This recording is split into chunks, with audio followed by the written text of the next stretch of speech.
Hey, brothers and sisters, what's up? This is the Reluctant Nobby back again. And couple more breakdowns in reference to this backlash from Dave Chappelle. All right. And before we get into this, let me greet everybody real quick because I really have some stuff to say about this. And this is some things that you should probably think about. All right. So, Havorn Hardu Guda Ola Oi to the bank, Vasas Los Bonja Mizmi, Kedu Bawani Konichiwa, Ni Hao Ni Ama, Sani Bonani, Jambo Horbaigani, Assalamu alaikum, and Shalom. Okay, let me explain this backlash in a particular way from the snowflake generation. Okay, this backlash that Chappelle is getting is primarily from people that have no problem persecuting the innocent while defending the guilty. I want y'all to understand what I'm saying. You have people, all right, if we are to take that in the United States, you are innocent until proven guilty. If we are to take that if you go to court for something and the courts exonerate you of whatever you went to court for and found you not guilty, then you're not guilty. All right. If we were to take that when you go to court, there's no such thing as double jeopardy, that once you're found innocent of something or not guilty of something, people can't keep trying it again and again and again to try to make you guilty by public opinion. See, this is the problem with public opinion. The other problem we have is the very people that should not be held to the standards of politicians. And let me tell you, this is what's going on.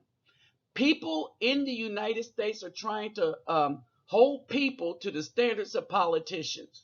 Let me explain that in a minute after I greet everybody. Havorten Hardugu dog, Ola Oi to the bank, Vasas Los Bonjour Mizumi, Keto Bawani Konichiwa, Ni Hao Ma, Sani Bonani, Jumbo Baragani, Assalamu alaikum and Shalom. Okay, standards of the politicians. The politicians have no standards. Their standard as politicians, when they're saying stuff, is to appeal to the most amount of people that they can. That's why they have posters that poll for them. Very rarely do you have an honest politician like Trump's or Tulsi Gabbard. Okay?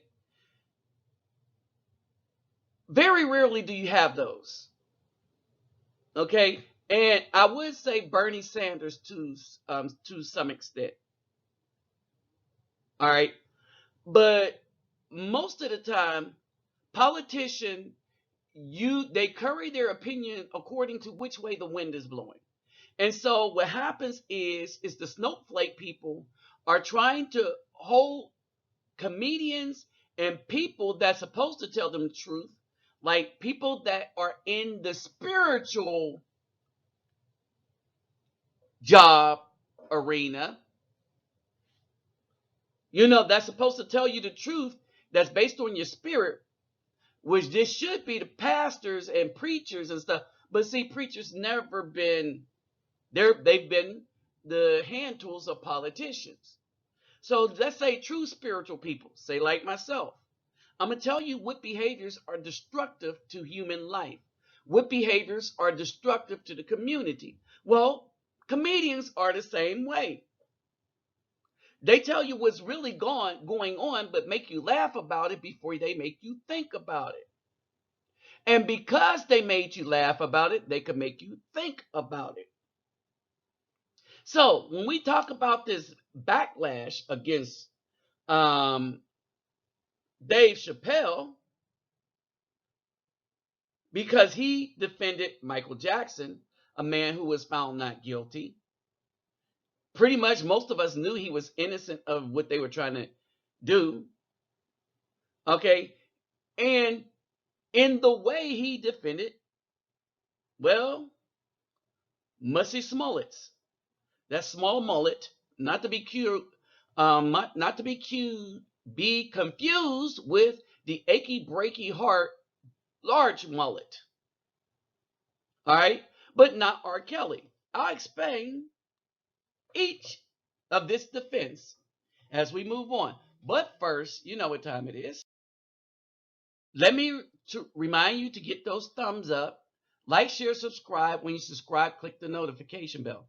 If you care to donate to my channel and what I am doing in the schools and the community, my PayPal me link will be in the description box.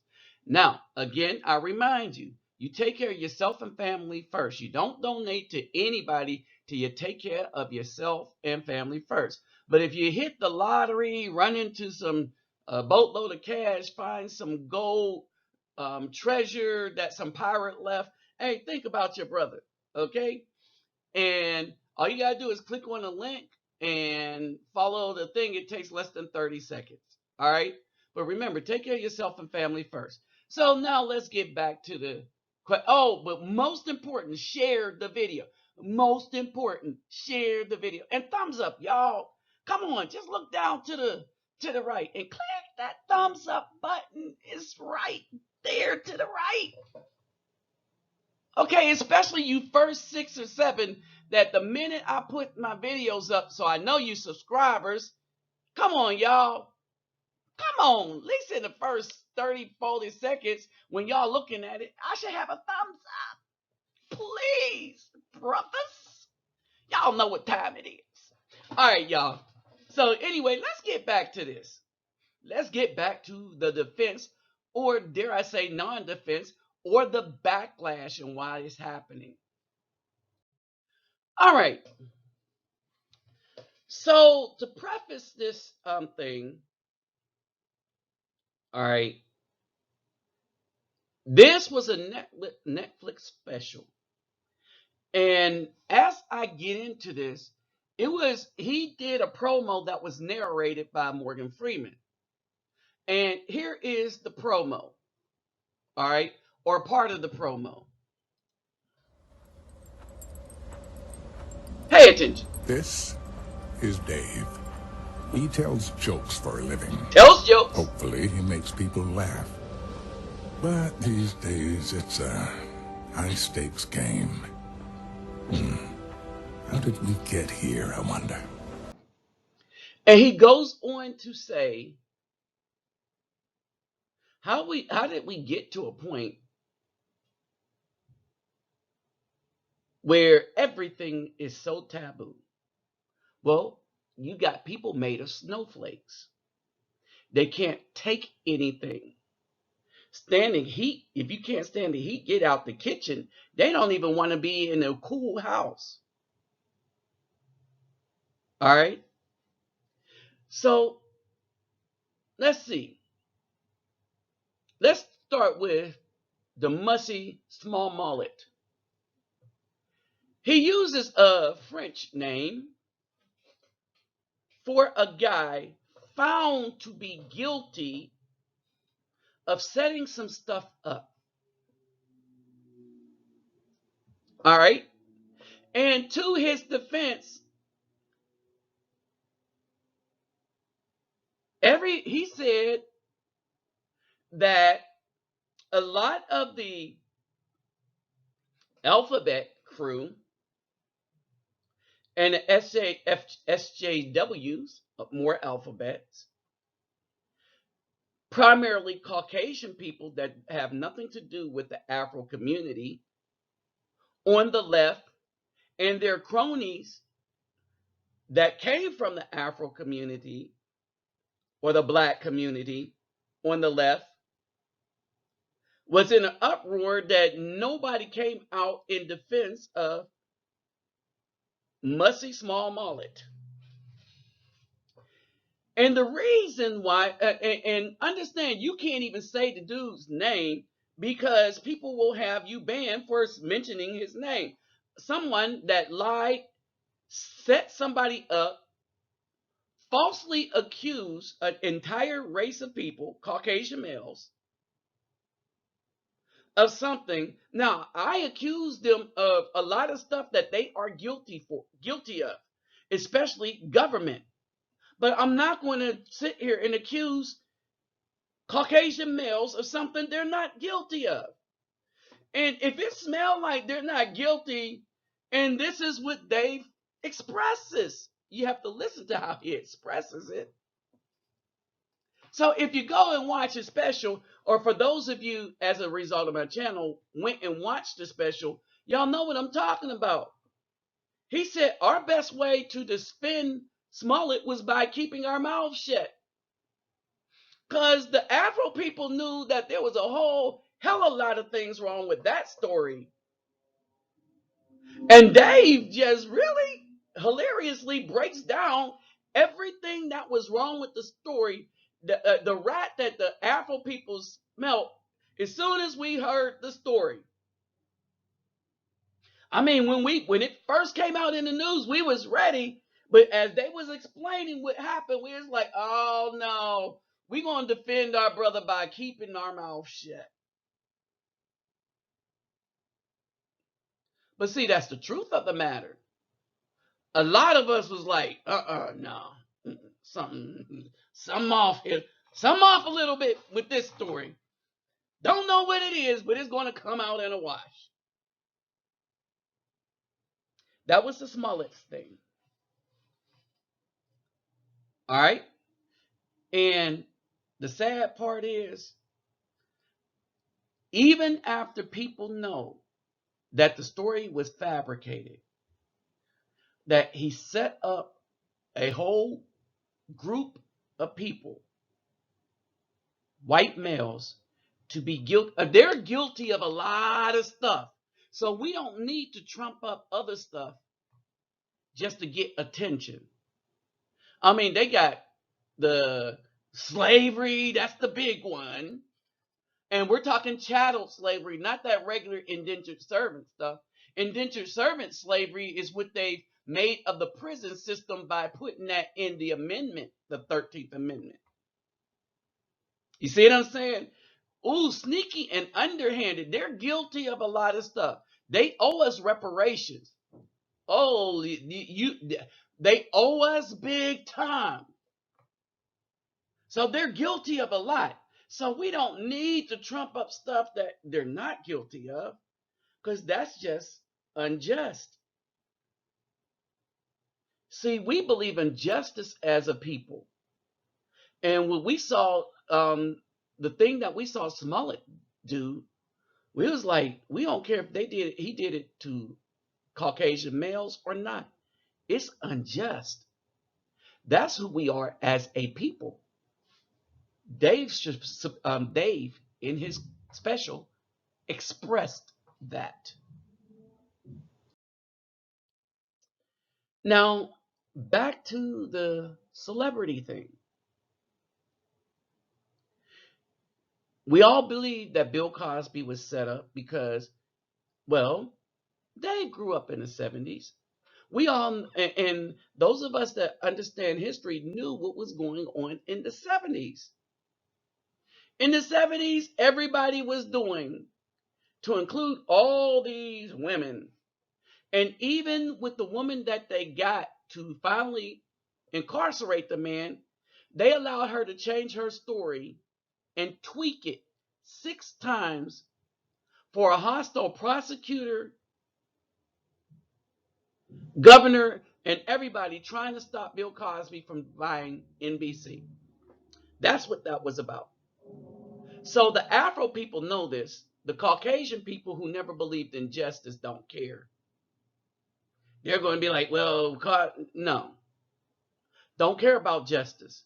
See, we understand justice for real is because, well, we've missed out on justice because as a group in the United States, we've rarely seen the good side of justice when it came to us, when it comes to us, probably in the future. We rarely see it. So let's get to Michael Jackson then. When we talk about the worst time ever to be a celebrity, because of his celebrity, people were extorting money from him. Okay? They knew that he genuinely liked children and they thought it was weird, but you're looking at a man that missed his childhood and was trying to gain it back. He would dance, he was working all his life.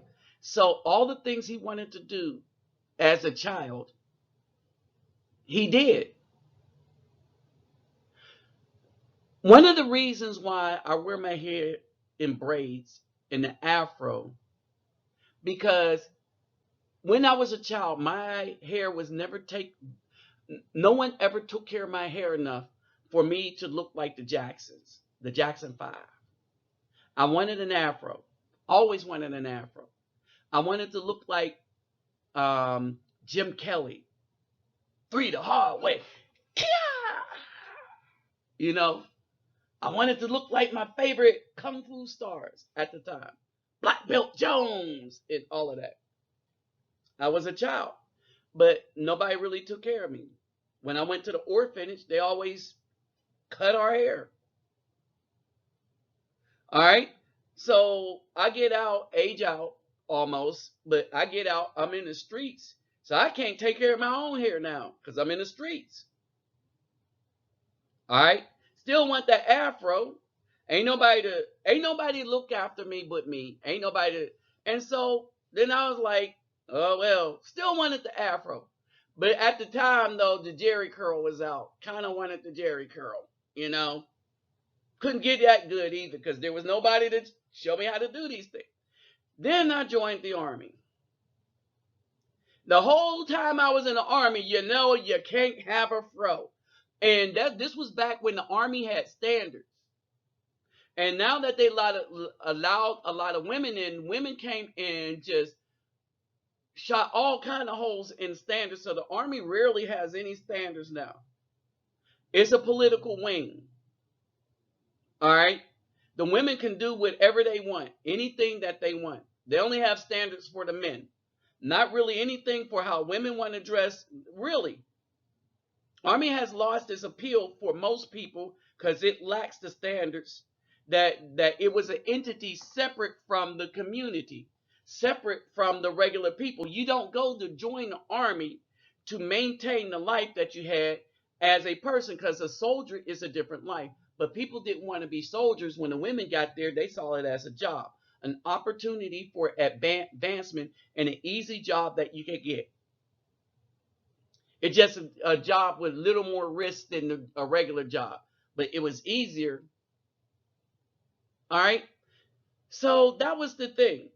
I got out, and the first thing I did was grew an afro out of defiance.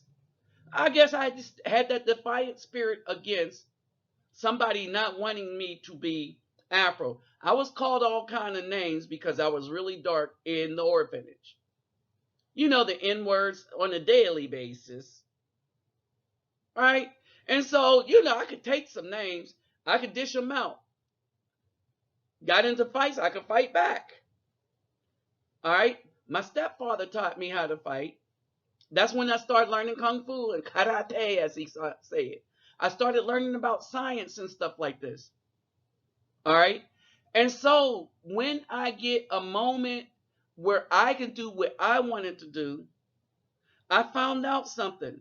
I have a love for children in that I don't want to see them suffer the way I did coming up. I am happy I went through what I went through, and I wouldn't change a damn thing. Because I am happy I became the person I became. And I looked at what I missed, right? But in that, I buy Transformers stuff. Y'all see my Transformers? I buy a lot of stuff. The soccer balls, I go out there and I shouldn't because I got bad knees. But I be playing with them little children. They be running rings around me. Understand this. So then when they was like, oh, he has all these children, I'm like, yeah, I understand. Because they the only ones that all they want is enough to be happy. They don't want millions of dollars. They might want a fancy toy, a soccer ball, this, that, or the other. It's the adults that were trying to take money from him and extort him by using their children. And each one of those adults admitted it. But then you have two guys go on a show with a particular lady and try to continue the extortion after they defended him all of their lives. But the money ran out when he died because he was still being nice to people. So they wanted it from his estate. Remember, we understand justice as Afro people. Caucasians never understood justice because they believed in their laws, not justice. Remember, the United States is a country of laws, not justice. There is a big difference. When Caucasian people can't get their way with the way the law is written, they rewrite the law to suit what evil they want to do to a group of people. You know, kind of like them two guys did once the money ran out as a result of Michael Jackson's death. It's easy to make up a story. When women, black women, hear what was going on, they said, well, so many women came forth and accused. And I say, you black women have been lying on, as a group, lying on Afro men all of our lives.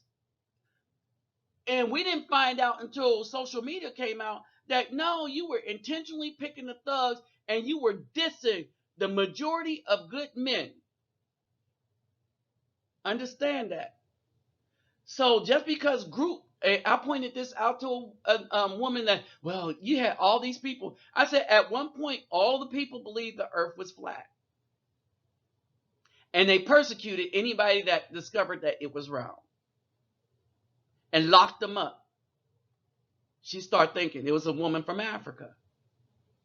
From Nigeria. So if you can get a bunch of people to lie, then the lie becomes a truth. That's not justice, but that is becoming the law of the land, mob rule. Okay, this man did not defend R. Kelley. And I bet you all are wondering, well, wait a minute, who would he get backlash for not defending R. Kelley? Well, that would go to the BTN that keep bailing R. Kelley out. Oh, how dare he not defend R. Kelley? Again, when it comes to justice, dudes like, no, man, did you see the video? That looked like him. Hey, did you see the video? No, that was him. We don't know how he got off. We do not know how R. Kelley got off. We looked at the video. We was like, there aren't any brothers on the jury. No. Why? Because we are about justice. Right? We're about justice. We're like this. That in this country, you got the snowflake alphabet people that have as their only goal to rob you of your right to not approve of anything that they do, while they have the right to not approve of anything that you do. We have people that is turning this into another type of plantation where people will not have the right to protect themselves. People will not have their right to speak. In other words, these people are abridging every last right that we had that was supposed to be guaranteed by the Bill of Rights and the Constitution. All right? Even in the Michael Jackson case, it was about extortion. All right? I don't know how we get past this unless we have more comedians like Dave Chappelle stand up and say, F y'all, we're going to say what we're going to say. Because you know who's not offended? The majority of people who saw the show. The only people that are offended are the writers of the magazines that's trying to promote people having their rights taken away, and the magazine rags that's trying to promote people having their rights taken away. The only people that were upset at his show were the people that do not want you to have rights, why they believe they should have superior rights over you. Oh, because they think they're educated. No, they're corrupt. Think about that for a second.